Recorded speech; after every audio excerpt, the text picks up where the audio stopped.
이제 오늘 골로새서 마지막 공부할 차례입니다. 골로새서 4장 15절 다 같이 읽겠습니다. 라오디게아에 있는 형제들과 눈바와 그 여자의 집에 있는 교회에 문안하고.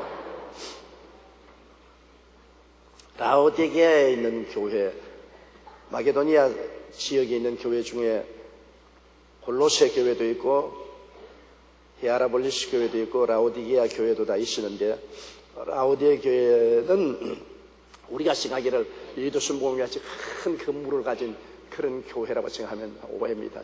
초대 교회는 교회 건물이 없었어요. 라오디게아에 있는 형제들과 눈바와 그 여자의 집에 있는 교회. 눈바라는 여자가 가지고 있는 가정집 교회인 것입니다.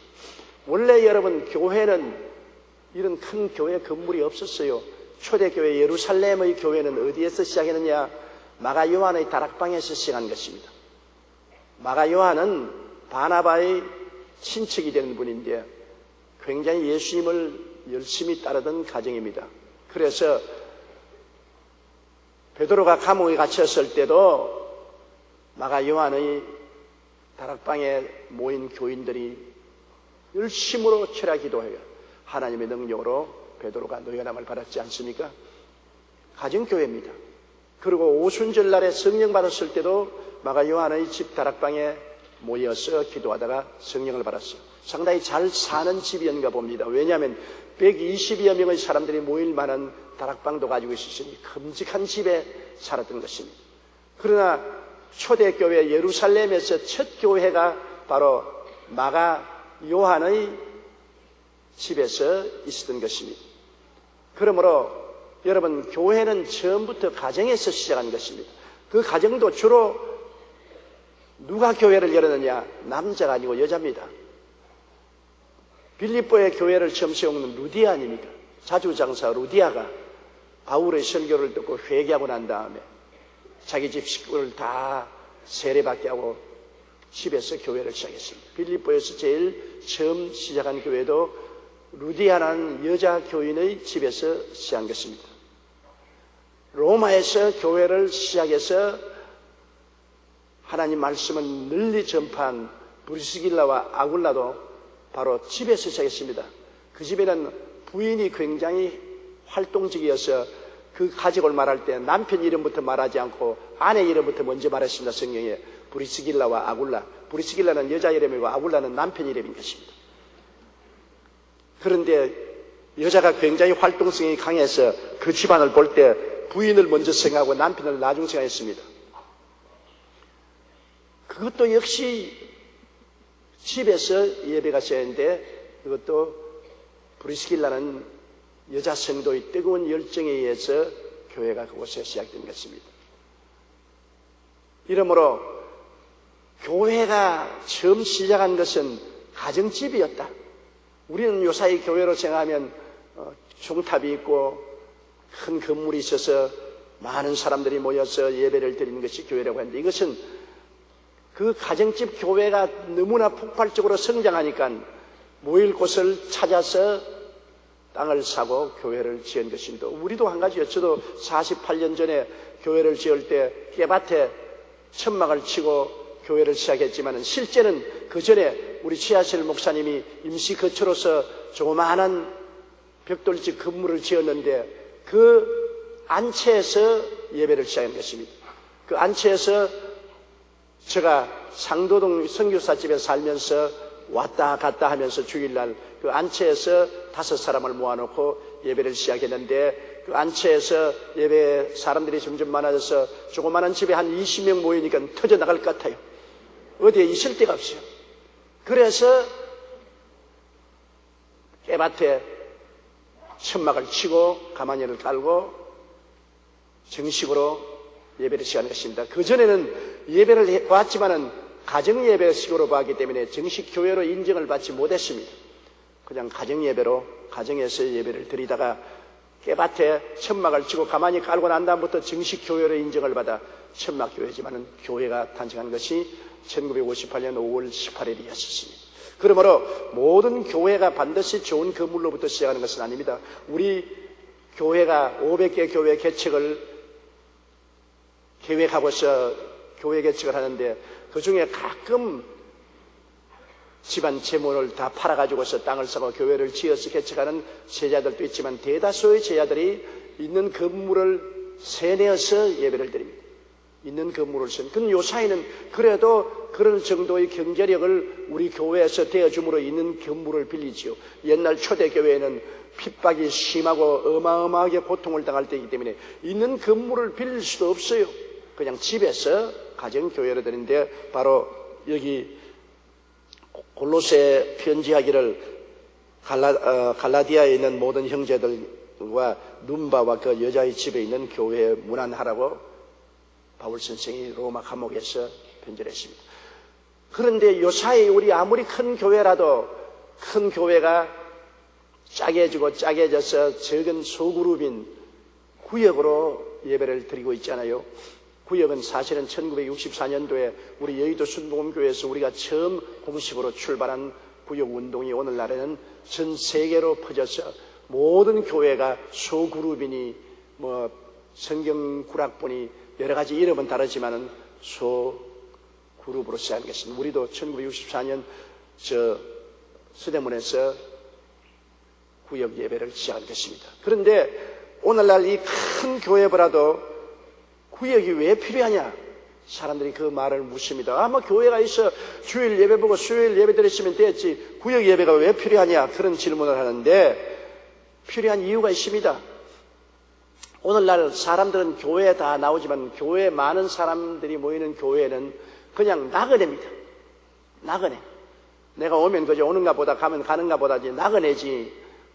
누구 한 사람 따뜻하게 내 이름을 알아주고 내 가정 형편을 알아주고 나를 감싸주는 그런 모임은 아니거든요. 여러분 옆에 한번 살펴보세요. 아는 분은 별로 없지 않아요. 전부 다 나그네입니다. 그러니까 교회 와서 말씀을 듣고 은혜를 받아도 퍼스널 타치, 개인적으로 손을 붙잡아주고 어깨를 두들겨주고 사랑해주는 이런 것이 부족합니다. 사람은 여러분 그냥 얼굴만 보는 것보다도 손을 붙잡아 악수를 하고 덩어리를 두들겨주고 친밀해지는 이러한 퍼스널 타치가 굉장히 필요합니다. 어린아이들이 태어나서 아무리 엄마 젖을 먹이고 따뜻한 요이브 자리를 준비해서 돌수할을 줘도 엄마의 사랑을 베풀어 주지 않으면 죽는다는 것입니다. 그렇기 때문에 많은 영아병원에 어린아이들이 들어오면 죽어나가요. 그렇기 때문에 영아병원에서는 간호사들에게 반드시 의사 선생님의 명령이 있습니다. 하루에 3번이고 4번이고 어린아이를 꼭 안아서 얼러주고 뽀뽀해주라. 아무것도 모르는 어린아이지만은 사랑을 느껴야 살 수 있다는 것입니다. 몸에 저항력이 생기고 살아있는 생명력이 있다는 것입니다. 그렇기 때문에 어린아이를 안아서 얼러주고 우냐 우냐 그렇게도 해주고 그리고 쓰다듬어도 준.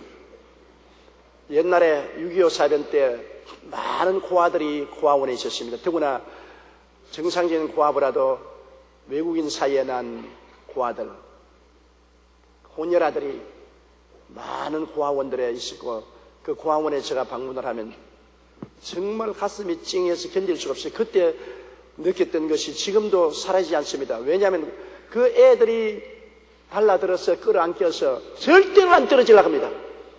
그 고아들이 어린아이 3살배기 4살배기 겨우 걷고 말도 잘 못하는 애들이 한 번 와서 안 깨면 안 떨어지려고 목을 끼안고 그 두 다리를 허리에 감고서 아예 그냥 딱 들어붙어가 뗄 수가 없어요. 너무나 애처롭다고. 안고서 안 놓으려고 합니다. 근데 걔를 떼내면 얼마나 우는지 발부동을 치고 우는지 모르겠어요. 야, 사랑이 저렇게 그립구나. 사랑이 없이 자란다는 것이 저렇게 어마어마하구나. 오늘날 사회적으로 문제를 일으키는 젊은이들은 거의 다 사랑이 없이 자랐기 때문에 공격형으로 변합니다. 과학자들이 돼지를 기르면서 감시 카메라를 가지고 돼지를 가만히 살폈는데 엄마 돼지에게 사랑을 많이 받은 새끼는 음식을 먹을 때도 양보를 하고 천천히 먹고 공격적이 아닌데 엄마에게 구박을 받은 돼지는 음식이 들어오면 다 제껴놓고 지가 먼저 먹겠다고 고함을 치고 옆에 놈을 물고 그냥 발구둥을 치고 공격적으로 대들어가는 것입니다. 돼지도 그래요. 돼지도 엄마 사랑을 많이 받은 돼지는 점잖하고 비공격적이고 평화로운데, 엄마 사랑을 많이 못 받고 자란 돼지는 공격적이고 독점적이고 난동을 부린다는 것입니다. 자녀들이 부모 사랑을 많이 받고 자라면 마음이 평안해지는 것입니다. 마음이 안정되고, 그리고 모든 일을 평안하게 생각하고 평안하게 사는데, 부모의 사랑을 받지 못하고 자란 사람들은 사랑에 대한 그리움이 공격적으로 변합니다. 그래서 자기의 몫을 주장하고 자기 주장하고 남을 공격하고 자기 중심으로 살려는 이러한 정신적인 결핍증을 가지고 있는 것입니다. 그렇기 때문에 교회도 마찬가지죠. 와서 말씀을 듣고 통성 기도하고 은혜를 받고 나가도 그래도 그리스도 예수 안에서의 따뜻한 사랑의 대화, 사랑의 타치가 필요한데, 이 많은 식구들이 어떻게 그렇게 합니까? 그러나 구역에 한 5가정씩 이렇게 모여서 예배를 드리는 구역에 들어가면은 서로 얼굴을 알고 서로 집안 사정도 다 알고 서로 반갑게 서로 인사하고 손을 잡을 수가 있고 서로 대화를 나눌 수 있는 마음의 고향을 차지한다는 것입니다. 오늘날 온 세계는 고향을 잃어버린 사람들인 것입니다. 사람들은 북한의 고향이 있든 남한의 고향이 있든 이미 잃어버린 고향이라도 늘 고향에 대한 생각을 많이 합니다. 고향에 대한 생각을 하면 마음이 훈훈하고 따뜻해지요. 나의 살던 고향은 꽃피는 동산, 진달래꽃 살구꽃 아귀 진달래.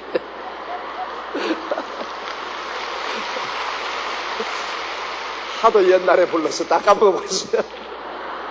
그러나 고향에 대한 노래가 많고 고향에 대한 생각을 하면 얼마나 마음이 훈훈합니까? 더구나 북한에 있는 사람들, 고향이 그리워도 못 가는 신세.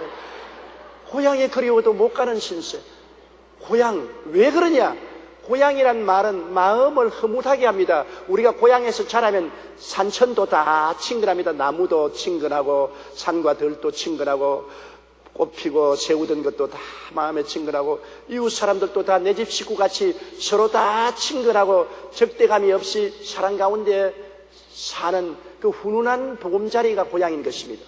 그렇기 때문에 사람들은 늘 고향을 생각하고 고향을 그리워합니다.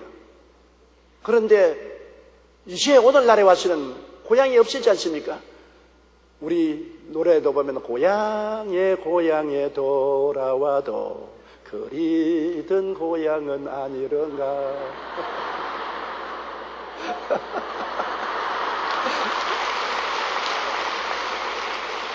저도 고향을 생각하면 머릿속에만 고향이 있지 실제 고향이 없어요. 옛날에 내가 자라던 고향은 나무가 우거지고 바람이 불면 바람 소리가 겨울에는 너무나 무섭고 처량하고, 그리고 산새들이 울고 까치들이 집 앞에 있는 버드나무에 집을 짓고 뻐꾸기가 그렇게 봄철에는 뻐꾸하고 울고, 그 계곡 건너편에는 공동묘지가 있어.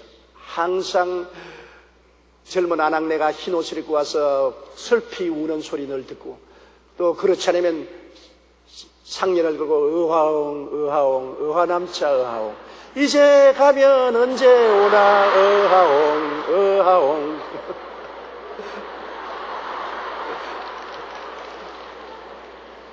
그런 것이 다 마음속에 고향으로 남아있더라고요. 그 공동묘지, 그 우는 사람들, 그 상녀, 그 가마귀, 까치집, 이 모든 것이 고향인데, 지금 가면은 고속도로가 나와 있고 그 공동묘지는 다 파헤치시고 그곳에 과수원이 들어서 있고 그 주변에 벽돌집이 다 들어와서 있고 나무는 사라지고 가봤자 고향이 아니에요. 고향에 들어와도 그리운 고향은 아니라 고향이 없어졌습니다. 아마 여러분도 그럴 것입니다. 옛날 살던 고향, 그것은 꿈에나 있지 실제는 없어요. 그러니까 사람들마다 이 도시화 된 세상에서는 고향을 잃은 마음입니다. 고향에 있는 따뜻한 그 마음을 잃어버리기 때문에 늘 마음이 방황하고 있죠. 푸근함을 없죠. 그런데 그 고향을 어디서 얻습니까? 우리가 예수 믿고 하나님 품에 들어오면 그 영원한 고향에 들어오는데, 그 영원한 고향 중에도 최소 단위인 구역 예배에 오면은 마음의 고향이 될 수가 있기 때문인 것입니다. 서로 마음을 터놓고 서로 함께 이야기하고 서로 짐을 나누고 함께 눈물을 흘리고 기도하고 서로 도와줄 수 있는 마음의 고향을 발견할 수 있기 때문에 구역이 필요하다, 그 말인 것입니다. 그러므로 구역이 튼튼하면 사람들의 마음이 다 훈훈합니다. 왜? 언제나 마음의 고향이 있습니다. 내 마음이 의지할 곳이 있는 것입니다. 이러므로 구역 예배를 힘차게 강화시키고 구역장님들이 모두 고향의 동장 이장처럼 행동을 하고 모든 사람이 구역에 가서 마음의 위로와 힘을 얻을 수 있게 되어야만 교회가 튼튼한 것입니다. 이렇게 많은 군중이 구름대같이 모였다가 구름대같이 사라지는 곳은 고향이 없습니다. 그것은 하나님을 예배하는 예배 공동체 속에 하나님의 성령의 은혜를 받지만은 내 개인의 사정을 다 호소하고 풀어놓을 수 있는 그런 마음의 고향이 없는데, 이것이 바로 구역에서 얻을 수가 있는 것입니다. 그리고 사람들은 모두 다 자기가 인정받고 싶어요. 모든 사람은 최소한도 인정받고 싶어요. 어린아이도 여러분 이렇게 아이고 잘한다, 아이고 잘한다 그러면 조화가 이렇게 되지 않아요. 애기 여러분 그런 말 할 때 보십시오. 자기가 한 걸음 떼놓고 얼마나 신기해가지고서 자기도 좋아서 못 견디는데 부모 형제들이 잘했다고 박수를 치면 한 걸음 걸었다가 자빠져도 또 일어나서 또 걷고 또 걷습니다. 왜? 인정해 주니까. 사람은 자기를 인정해 주는 사람을 위해서 목숨을 바친다는 말이 있습니다. 이해해 주고 인정해 주니 얼마나 좋습니까?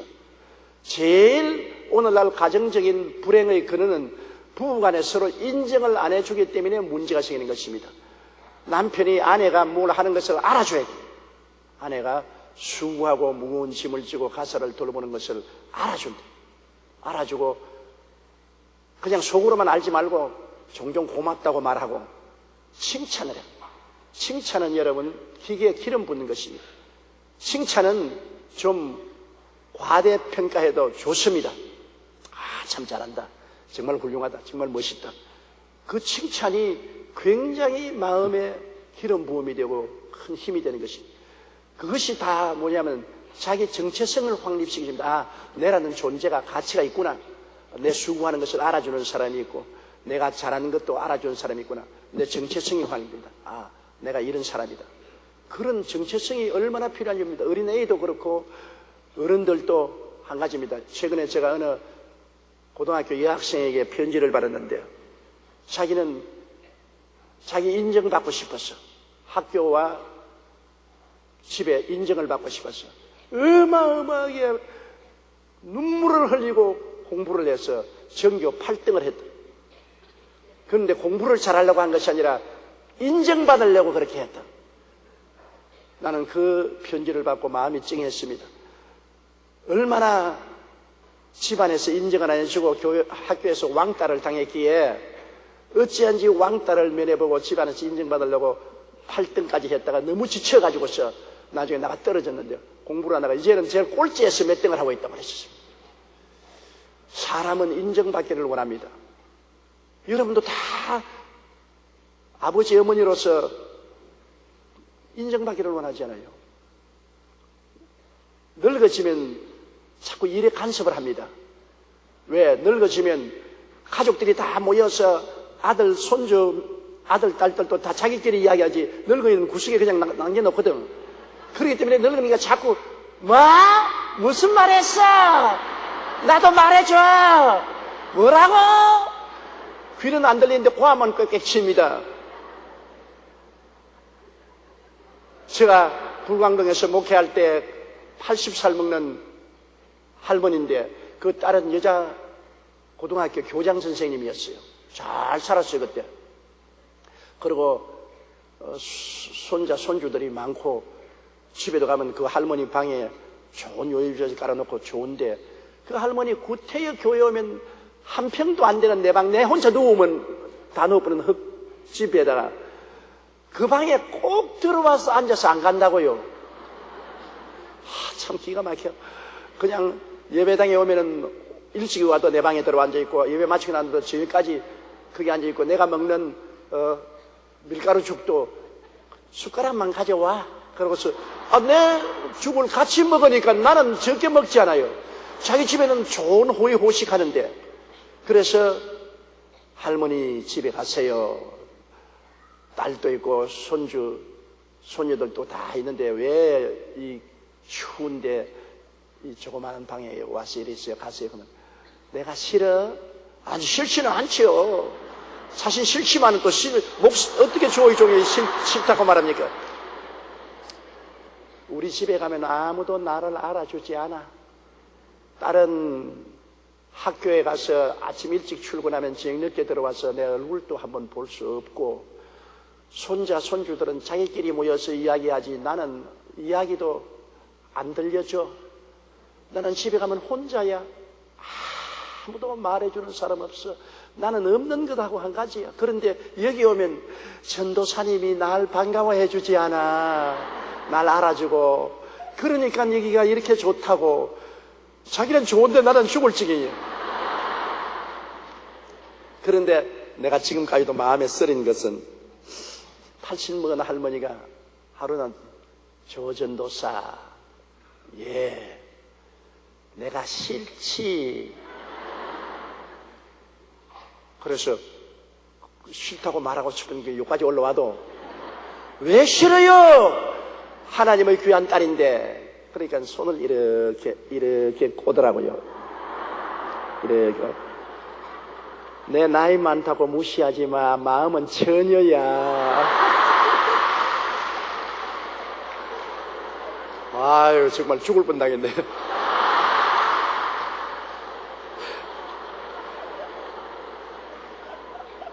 그런데 그 할머니가 지금도 내 머릿속에 늘 떠오른다고요.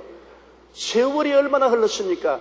48년이 흐른 세월인데도 그 할머니가 왜 머리에 떠오르냐? 그 할머니의 그 형언할 수 없는 고독, 아무도 알아주지 않는다는 그 고독, 좋은 집에 좋은 요리부 자리에 자녀들이 다 있건만은 아무도 필요 없게 생각하니까, 그러니까 그 고독이 몸서리쳤던 것입니다. 그래서 전도사 내 방에 늘 들어와 있으면서 늙었다고 욕하지 마라. 마음은 그래도 젊은 처녀라고 하고 나에게 악을 띄우면서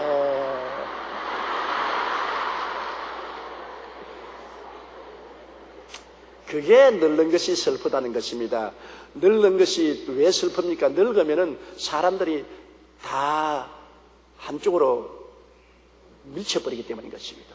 소외당하는 것이 괴롭지 않습니까? 늙으면 이제는 점점 몸에 힘도 없어지고 경제력도 없어지고 그리고 인물도 안 예뻐지고, 그러니까 사람들이 좋아 안 한다고 손자 손녀들도 곁으로 하면 냄새나 그곳을 가버리고, 그러고 난 다음 사회에 아무래도 인정 안 해주니까 파고다 공원에 가서 하루 종일 앉았다가 공짜 주는 밥이나 얻어먹고 슬렁슬렁 하다가 집에 돌아오니 그게 사는 게 아니지요. 오늘날 회사에서 가장 두려워하는 것은 회사에서 조기 은퇴하는 것입니다. 조기 퇴직을 하면은 명함이 없어집니다. 옛날에는 사람 만나면 명함을 탁 끄집어서 나 아무개 회사 과장입니다. 국장입니다. 전무입니다. 자기 정체성이 확립이 돼요. 나는 누구다. 명함을 탁 끄집어냈는데 나중에 회사를 퇴직하고 난 다음에 사람을 만날 때 명함이 없다면 아, 내가 퇴직했지. 내가 누구냐? 실직자, 무능력자, 돈 없는 자. 자기가 누군지 모릅니다. 정체불명의 사람이 됩니다. 사람이 정체불명의 사람이 된다는 것은 굉장히 무섭습니다. 자기 정체불명의 사람이 안 되려고 정체를 인정받으려고 애를 쓰는 것입니다. 그런데 교회와 같이 큰 곳에 모이면 정체불명의 사람들입니다. 여러분 다 정체불명의 사람들이에요. 옆에 사람들이 누군지 몰라요.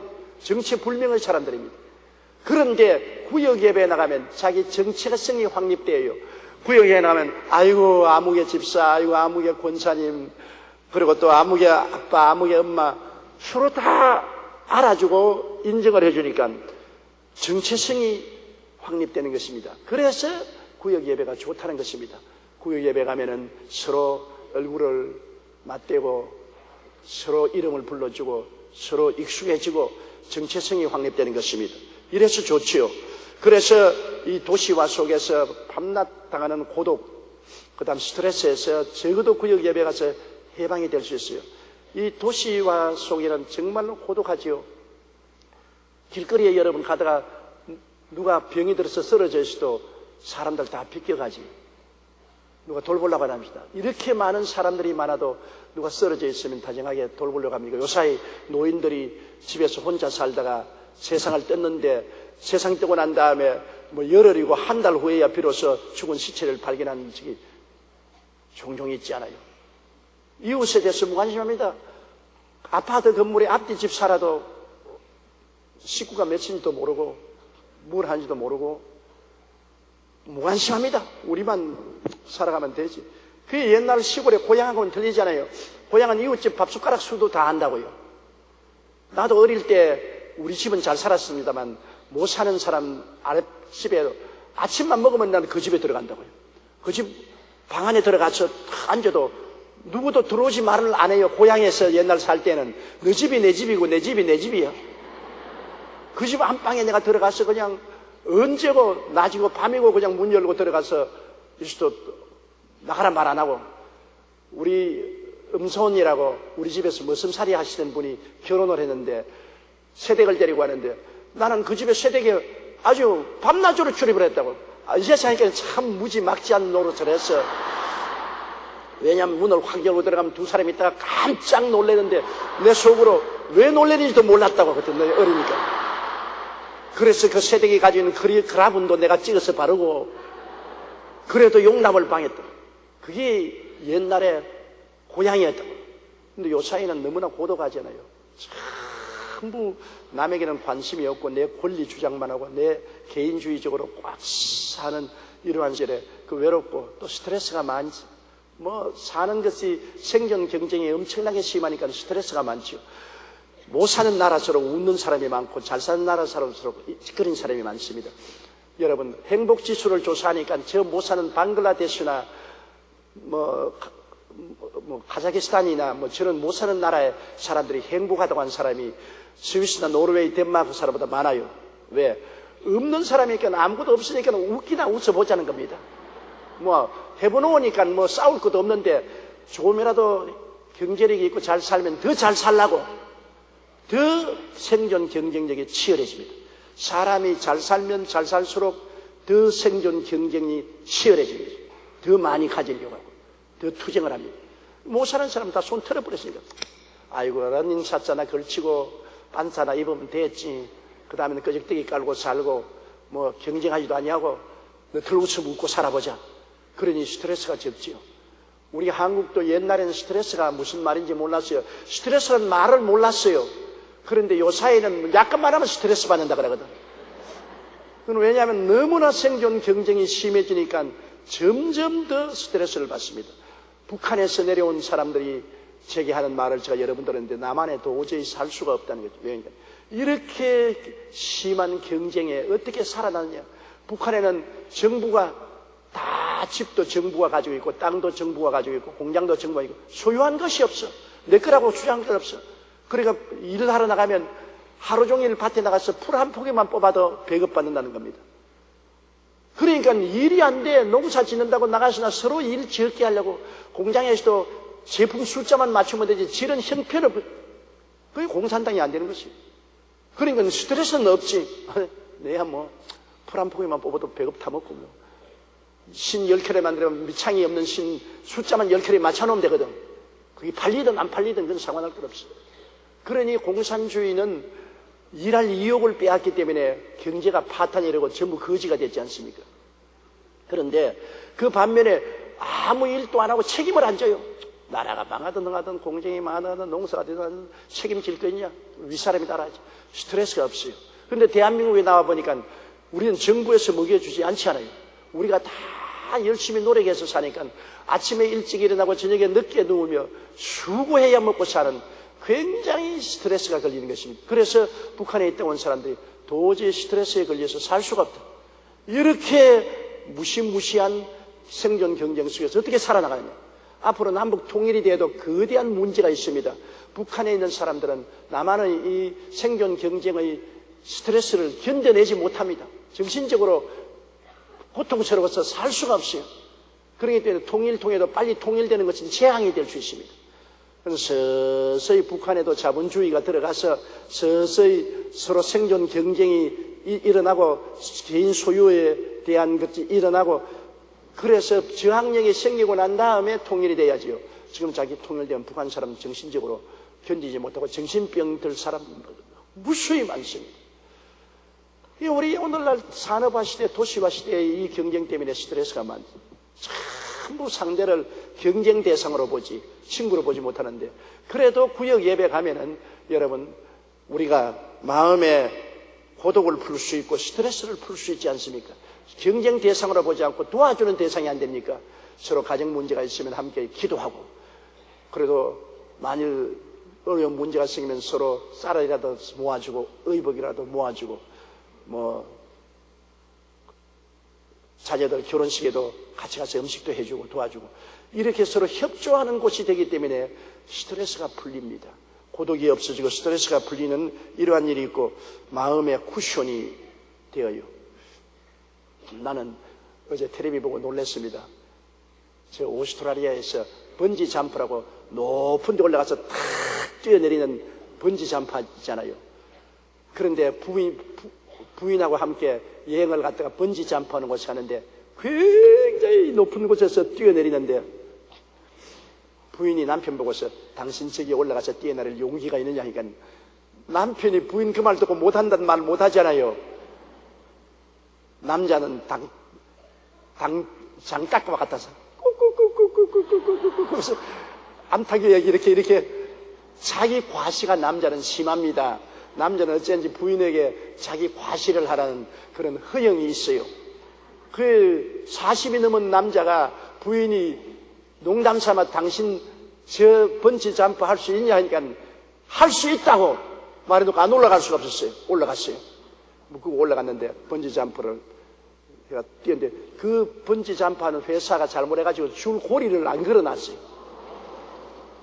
탁 뛰어내리는데 그게 밑에 내려왔다가 철컥 걸려서 올라가야 되는데 그대로 막 떨어지는데 부인은 밑에서 비명을 지르고 왜 자기 말 때문에 남편이 죽게 됐으니까.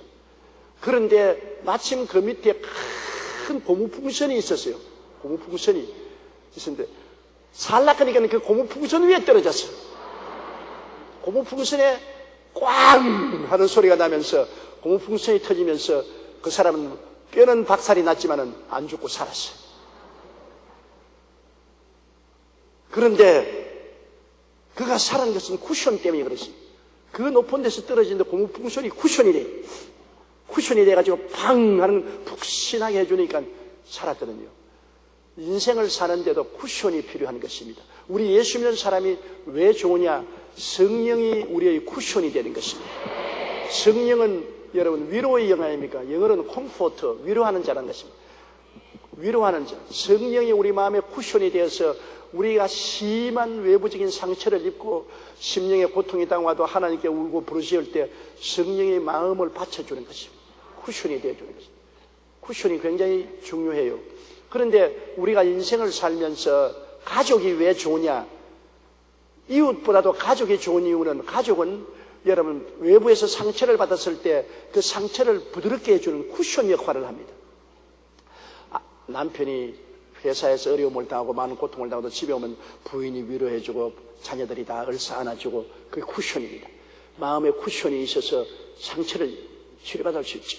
부인이 고통을 당할 때도 남편이 쿠션이 돼주고 자식들이 쿠션이 돼주고 자식들이 스트레스에 걸리고 수능 시험을 잘 못 치고 학교에 낙방해서 좌절하고 절망할 때 부모들이 형제들이 끌어안아주고 마음의 쿠션. 오늘날 인생을 사는데 마음의 쿠션이 굉장히 중요합니다. 그런데 교회가 왜 좋으냐? 우리가 마음에 상처 입었을 때 교회에 오면 교회에서 말씀 듣고 기도하고 찬송할 때 마음의 쿠션이 되는 것입니다. 마음의 쿠션이. 그 적극적인 쿠션의 일본이 구역예배. 구역에 들어가면은 여러분 어려운 문제를 다 털어놓고 구역에 통성 기도하고 서로 위로해주고 격려해주는 것. 나는 우리 구역 짱들의 그 참 노고를 보면 눈물 나도록 감사해요. 내가 그 간증을 보면 비 오는 날 가난한 집에서 어린애가 죽었는데 뭐 남편도 없고 과부 어린애가 죽었는데 어찌할 수가 없어. 맥을 놓고 두 다리 펴고 있는데 구역장이 와서 그 시체를 머리에 이고 그 비를 맞으면서 그분과 같이 저 화장장까지 가가지고서 그 화장 다 도와주고 그 식구를 끌고 와서 집에 와서 죽을 끓여서 갖다 먹이고 그리고 위로해주고 격려해주고 그래서 정신을 차렸다는 간증을 내게 해올 때 그 얼마나 쿠션입니까? 그런 쿠션이 없이 어떻게 살겠습니까? 옛날에 마포에서 마포 강이 넘어가지고서 완전히 침수됐을 때 올 때 갈 데 없어 다 잃어버렸었을 때 그때에 있는 우리 구역 식구들이 모여가지고서 전부 수해당한 우리 교인들을 집으로 나누어 모시고 그 다음에는 쌀도 가져오고 이복도 가져오고 굉장한 도움을 베풀었습니다. 마음의 쿠션입니다. 고난당했을 때 제일 먼저 누가 전화하고 누가 먼저 찾아옵니까? 구역장, 지역장입니다. 여러분 굉장히 어려운 충격과 슬픔을 당했을 때 위로와 격려의 말에는 정말 필요한데 다른 사람 관심 가지나요? 큰 쇼크를 받고 고난받으면 구역장이 먼저 뛰어오고 지역장이 뛰어오고 구역원들이 뛰어오고 이 마음의 쿠션입니다. 우리가 항상 좋을 때만 있는 것이 아닙니다. 다른 사람의 도움이 필요할 때가 오는 것입니다. 이 구역이 바로 쿠션이 됩니다. 이 가정교회 얼마나 좋습니까? 그리고 요사이는 우리나라 정부가 지금 무슨 정부지요? 참여정부라 그러지 않습니까? 요새는 참여 시대요. 요새는 간섭이 많아요. 아주 참여 시대라서 저도 아침에 오면은 제일 먼저 인터넷 페이지를 덜치는데 온갖 소리 다 올라와요. 그런데 대다수 우리 교인들은 주일날 은혜 받았다는 말씀, 기도하고 병나던 말씀이 많은데 우리 교인 아닌 밖에 있는 사람들은 나보고 욕하는 사람 많아요. 어떤 때는 흉측한 욕도 다 해어 올라와요. 참여 시대입니다. 이제는 내 혼자 일방적으로 살지 못해요. 오늘 제가 이렇게 이야기하지요. 이거 인터넷으로 전 세계가 다 보고 있어요. 오늘 미국은 토요일인데 미국은 인터넷으로 많은 사람이 이 강의를 듣고 있어요. 구라파에서도 그렇고 일본에서도 그렇고 오스트라리아도 그렇고. 그러므로 이 설교를 듣고 난 다음 이문안전시나 마음에 안 들면 우리 홈페이지로 착착착착착착착착 이거 무슨 말입니까? 왜 이런 말 했습니까? 뭡니까? 또 질문이 올라온다고. 그럼 또 내가 또 대답해야 된다고. 옛날과 같이 일방적인 독주란 없습니다. 모든 것이 참여 시대인 것입니다. 이번에 황우석 박사 문제가 생겼을 때 얼마나 많은 네티즌들이 항의를 하고 글을 올렸지 않습니까? 요사이는 네티즌이 모든 일에 참여합니다. 우리 노무현 대통령 선거 때 네티즌들 바람에 대통령 선거에 당선되지 않습니까? 젊은 애들이 쫙 서로 인원을 나누어서 참여합니다. 내 혼자 살 수 없습니다. 그래서 요사이 저도 그것을 이용해서 우리 지역장, 구역장, 우리 재직들에게는 생일날이면 제가 참여하잖아요. 생일에 참여하잖아요. 생일 축하 전화 메시지 꼭 받죠? 제가 꼭 전화 메시지 드립니다. 크리스마스 때도 드리고요. 정초에도 드리고요. 추수감사 때도 드리고요. 왜 참여합니다? 제가 여러분 생활에 일일이 가정을 방문해도 핸드폰을 통해서 참여하잖아요. 그리고 중대한 문제가 있으면 여러분에게 인터넷을 통해서 다 연락하고요. 오늘날은 참여 시대입니다. 혼자 살지 않습니다. 그런데 가장 참여가 잘 되는 것이 구역이지요. 교회에서는 여러분 제가 서서 일방적으로 설교하니까 말하고 싶어도 말도 못하고 말했다가는 우리 재직들이 뛰어와서 앉으세요. 정화음을 치면 끌려나가잖아요. 그러나 구역 예배는 서로 모여가지고서 다 인원한다고요. 우리가 촛불 기도회를 했으면 어떻게 했는지, 우리가 상암 축구장에서 기도대회를 열었으면 어떻게 할 것인지 전부 서로 인원하잖아요. 참여하잖아요. 그런데 이 구역 예배가 왜 좋냐? 속 시원하게 참여할 수 있고, 내가 문제가 생기면 서로 질문할 수 있고 해답을 받을 수 있고, 거기에서 해답을 못 받으면 상부에 연락해서 해답을 받을 수 있는, 서로 대화와 참여를 할 수 있는 곳이 바로 구역 예배인 것입니다. 그리고 결국에는 교회를 지키는 것은 구역이 교회를 지킵니다. 옛날에는 여러분 구약시대는 교회가 부패할 때 선지자들이 일어나서 교회를 질타하고 타락해서 건져냈죠. 그리고 초대교회 때는 성자들이 일어나가지고 교회를 지켰고, 중세에는 신학자들이 일어나가지고 신학자들이 교회를 공산주의, 물질만능주의, 이기주의에서 지켰습니다. 근데 오늘날에 와서는 누가 교회를 지킵니까? 오늘날의 이 세속화, 온 사람들이 다 개인주의적으로 나가고 세속화로 나가는 이 시점에서 누가 우리 교회를 지켜주는 것입니까? 개인 성도 한 사람 한 사람이 교회를 지킬 도리밖에 없습니다. 오늘날은 교회 개인이 지키는데 그 개인의 힘이 어디서 나옵니까? 구역 조직에서 나오는 것입니다. 여러분, 놀라운 것은 옛날에 벌써 세월이 많이 흘렀죠. 우리 여의도 광장에서 100만 명이 모여서 기도회 했잖아요. 100만 명이 모여서. 정말 우리 교회의 실력을 온 세계 만방에 나타내는데 100만 명이 모였다고요. 그런데 밤새도록 천둥 번개가 치고 비가 왔는데 바로 예배 직전에 한 2시간 비가 그쳤습니다. 그래서 내 생각에는 낭패로다. 밤새도록 천둥 번개 치고 비가 왔고 이제 날이 덜컥 깬 지가 한 2-3시간밖에 안 됐는데 어떻게 교인들이 몰고 하는데, 구름대같이 교인들이 꾸역꾸역 모여서 여의도 광장 이쪽에서 저쪽까지 꽉 채웠습니다. 누가 데리고 왔는지 전부 구역장들이 끌고 왔어요. 구역장들이 구역원을 총동원해서 끌고 가고, 나중에 구역원이 없는 사람은 노인정에 가서 노인 할아버지 할머니까지 끌고 왔더라고요. 얼마나 구역장들이 구역을 동원해서 열심히 했던지, 여러분 100만 명이 꽉 들어찼다. 우리 요즘 10만 명 상암동 기도대회도 어떻게 10만 명이 그렇게 모입니까? 그냥 오라고 해서 절대 안 모여요. 구역장, 지역장들이 전부 다 구역원, 지역은 전화 걸고 점검하고 또 확인하고 그리고 끌고, 그러고 난 다음에 전부 상암동으로 오니까 모였지요. 그러니 구역의 힘이 얼마나 셉니까? 우리 교회가 75만이라 하지만은 그대로 날 떨어지면 다 뿔뿔이 흩어진 모래알이라서 연락이 안 됩니다. 그러나 구역 조직을 철저히 되어 있기 때문에 위에서 한 마디 내려가면 구역으로 쫙 보입니다. 그리고 또 우리 여의도 순복음의 구역장들 열성 아닙니까? 보통 열성이 아닌 데는 목사가 강단에서 아무리 말해도 소용이 없어요. 그런데 우리 구역장님, 지역장님들은 열성이라 한번 명령 내리면 어찌하든지 해놓고 마는 것입니다. 그래서 나는 천당 가면 하나님이 제게 상급을 주면 우리 구역장님들, 지역장들에게 다 나눠주려고 그래요.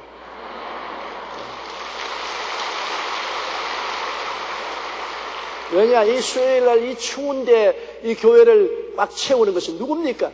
전부 구역장, 지역장. 손 들어보세요. 구역장, 지역장들. 손 들어봐요. 대다수가 구역장, 지역장들. 그러므로 여러분, 이 가정교회라는 것이 왜 필요하냐? 그 소 단위가 쉽게 합치고 움직일 수 있는 것입니다. 큰 덩치는 잘 움직이지 못해요. 적은 5가정 모인 이 가정이 소 단위가 움직이거든. 이런 소 단위가 수백 개, 수천 개, 수만 개가 되면은 거대한 힘이 되는 것입니다.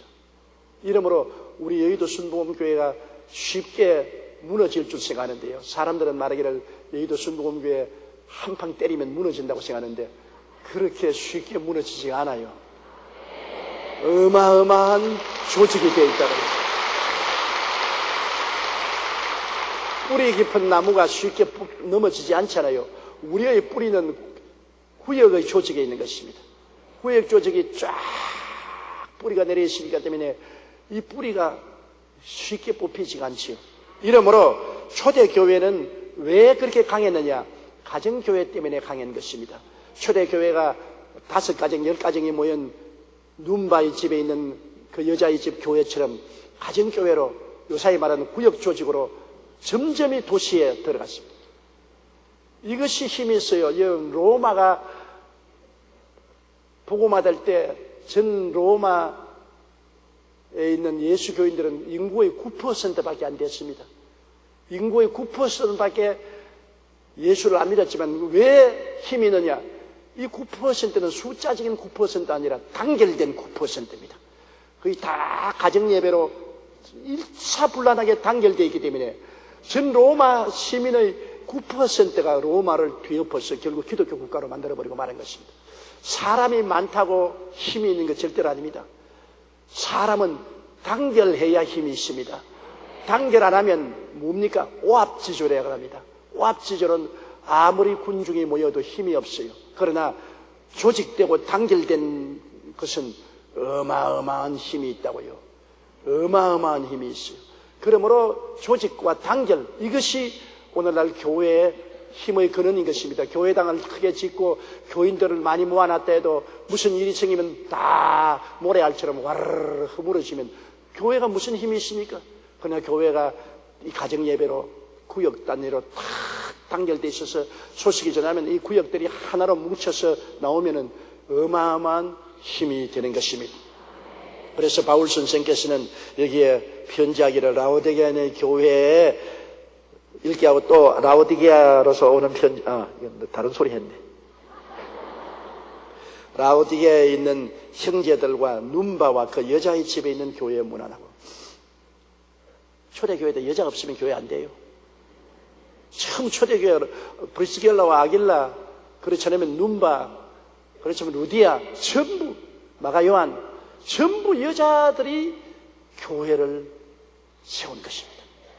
남자들은 앞서서 인도했지만은 바탕을 만든 것은 전부 여자들이 만들었어요. 오늘 우리 여의도 순복음교회도 여성들 없으면 아무것도 안 돼요. 우리 교회 성도의 70%가 여성들인 것입니다. 남자들 천당은 여자의 멱살이 잡혀서 가는 사람이 많지 자발적으로 가는 사람이 없어요. 정말 하나님이 여성들을 멋있게 만들었어요. 왜? 여성들이 교회를 어느 곳에나 중심적으로 붙잡고 세운 것입니다. 순교를 당할 때 남자들이 많이 죽어도 교회를 세우고 기초를 붙드는 것은 여성들이 붙드는 것입니다. 오늘날 우리 한국 교회 1200만이라 해도 1200만 중에 한 7, 800만은 여성들입니다. 이제 보세요. 천당에 가면 전부 여자판이고 지옥에 가면 남자판입니다. 정말 남자들 불쌍해요. 어찌하다가 예수 안 믿고 지옥으로 가는지요. 하나님이 여성들을 특별히 사랑하고 귀하게 여긴다는 것을 볼 수가 있는 것입니다. 그런데 여성들이 교회만 그렇지 않습니다. 오늘날 사회적으로도 여성의 파워가 대단합니다. 옛날에 농경시대에는 힘이 있어야 농사를 짓고 또 수렵을 하기 때문에 남자들 근육질 남자가 힘이 있었지요. 또 산업화 시대에도 공장을 가동하고 뭐 집을 짓고 물건을 나르고 하는데 남자가 근육질이 있어요. 남자가 힘이 있지만 요사이는 이제는 전자화 시대, 이제는 하드웨어 시대가 아니고 소프트웨어 시대, 전부 다 전자, 전기 이런 것으로서 단추만 누르면 되는 컴퓨터 시대입니다. 컴퓨터 시대는 근육질이 소용없어요. 머리가 얼마나 잘 들어가냐, 섬세하고 머리가 얼마나 잘 들어가느냐. 그런데 요사이는 남자보다도 여자들이 섬세하고 머리가 잘 돌아가기 때문에 모든 면에 남자들보다 우세합니다. 요사이 우리 한국의 국가공무원 시험 치면 뭐 판사, 검사 시험뿐 아니라 모든 국가공무원 시험이 1등 했다면 여자입니다. 대학교에서도 1등 졸업하는 데 가보십시오. 거의 다 여자가 1등 졸업합니다. 오늘날 시대는 이제는 남자의 근육질 시대가 지나가고 여자의 섬세하고 그 머리를 쓰는 시대가 다가왔기 때문에 괜히 남자들 울룩불룩 근육질 자랑하다가는 큰 변을 당하는 것입니다. 지금은 전부 머리만 쓰지요. 요 손가락을 쓰는 것입니다. 전부 컴퓨터 시대예요. 인터넷 시대예요. 이제는 주먹 시대가 아닌 것입니다.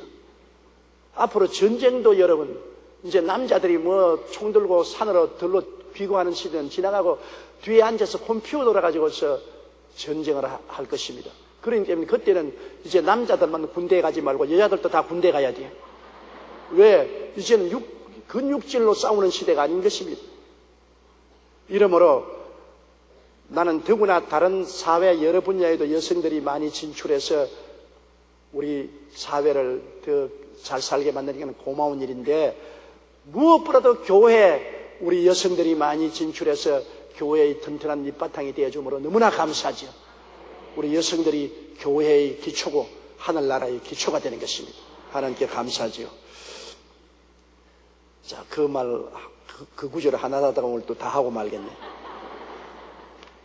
17절 우리 읽으십시다. 아키포에게 이르기를 주 안에서 받은 직분을 삼가 이루라 하라. 아키포는 골로새 교회 부목사입니다. 골로새 교회 목사님이 바울을 방문을 해서 로마에 와 있을 동안에 골로새 교회의 부목사인 아키포에게 바울 선생이 교회를 통해서 부탁하는 것입니다. 직분을 충실히 하라. 본목사가 없다고 해서 본목사가 게으름을 부리고 양무리를 놓쳐서는 안 된다. 더 열심히 하라고 여기에 강구하고 있는 것입니다. 아키포에게 이르기를 주 안에서 받은 직분을 삼가 이루라. 직분은 주 안에서 받은, 주님 안에서 받은 것은 주님이 주신 직분입니다. 그러므로 주님을 섬기는 마음으로 직분을 지켜야 되는 것입니다. 세상에 받은 직분은 세상에서 내 마음대로 좌지우지할 수 있지만은 주님 안에서 받은 직분은 주님께 보고해야 됩니다. 나중에 저는 나중에 여의도 순복음교회 목회 생활을 48년 동안 했으면 나중에 얼마나 더 오래 할지 모르겠지만은 주님이 부르시면 주 앞에 가서 제가 일평생 목회한 것을 보고해야 됩니다. 왜? 이 직분이 내가 스스로 취한 직분이 아니고 주님이 부르셔서 주신 직분이기 때문에 주님이 주신 목적과 직분을 잘 했는지 안 했는지 보고해야 됩니다. 우리 교회 주의 종들도 한 가지고 장로, 안수집사, 권사, 지구역장 모든 직분은 하나님이 주신 것입니다. 그러므로 하나님을 섬기는 마음으로 이 직분을 잘했는지 못했는지 우리가 하나님께 보고드리고 그 직분에 따라서 하나님께 상을 받게 될 것입니다. 18절요. 나 바울은 친필로 문안하노니 나의 메인 것을 생각하라. 은혜가 너희에게 있을지어다. 바울은 나이도 많을 뿐 아니라 바울의 가시가 있었다고 말했는데 바울의 가시가 틀림없이 눈병이었다고 생각을 합니다. 왜냐하면 갈라디아서에 편지할 때 너희가 내 몸에 있는 병을 알고서도 나를 예수 그리스도처럼 천사처럼 영접을 했다고 말하고 너희가 할 수만 있으면 너희 눈이라도 뽑아서 내게 주려고 했다고 했습니다. 그거 볼 때 바울 선생이 아주 마귀가 안지를 갖다 주어서 눈이 굉장히 나빴다고 생각합니다. 여러분 눈이 온몸의 등불인데 눈이 잘 안 보이고 눈이 나쁘면 굉장한 고통을 당합니다. 저도 이 안경을 끼고 있는데요. 젊을 때는 책을 굉장히 많이 읽었습니다. 뭐 몇 시간 며칠을 책을 읽어도 피곤치가 않았었어요. 그런데 안경을 끼고 나니까 30분만 봐도 눈에 눈물이 줄줄 흐르고 눈이 쓰리고 아픕니다. 그래서 책을 읽을 수가 없어요. 이 눈이라는 것이 얼마나 귀중하다는 것을 알 수 있습니다. 눈을 간수를 잘못하면 나이가 60 넘으면 백내장이 될 위험성이 많아요. 그러므로 여러분 눈을 간수를 잘 해야 돼요. 근데 바울 선생은 틀림없이 이 눈이 무슨 안질인지 굉장히 나빠서 잘 글을 쓸 수가 없었던 것 같습니다. 그래서 바울이 쓴 성경은 전부 다 대피를 했습니다. 감옥에 갇혀도 함께 갇힌 제자들과 대피를 하고 마지막 사인은 바울이 손수했습니다. 왜? 이 편지가 진짜 내 편지라는 것을 확증하기 위해서 바울이 친히 친필로 사인하는 것입니다. 이래서 여기에도 나 바울은 친필로 문안했습니다. 그리고 고린도 교인들에게 나의 메인 것을 생각하라. 항상 나는 복음을 위해서 감옥에 들어와 있는 것을 생각하고 분발하라는 것입니다. 복음을 위해서 우리는 감옥에 들어오더라도 낙심하지 않고 전진해야 된다. 분발하라. 그리고 은혜가 너에게 있을지어다. 이 은혜란 말이 얼마나 좋은지 모릅니다. 왜냐하면 은혜는 하나님이 값없이 우리에게 선물로 주신 것을 말하는 것입니다. 하나님이 세상을 이처럼 사랑하사 독생자를 주셨는데 예수님 주실 때 우리가 예수님 보내시기 위해서 값을 지불했나요? 없지 않아요.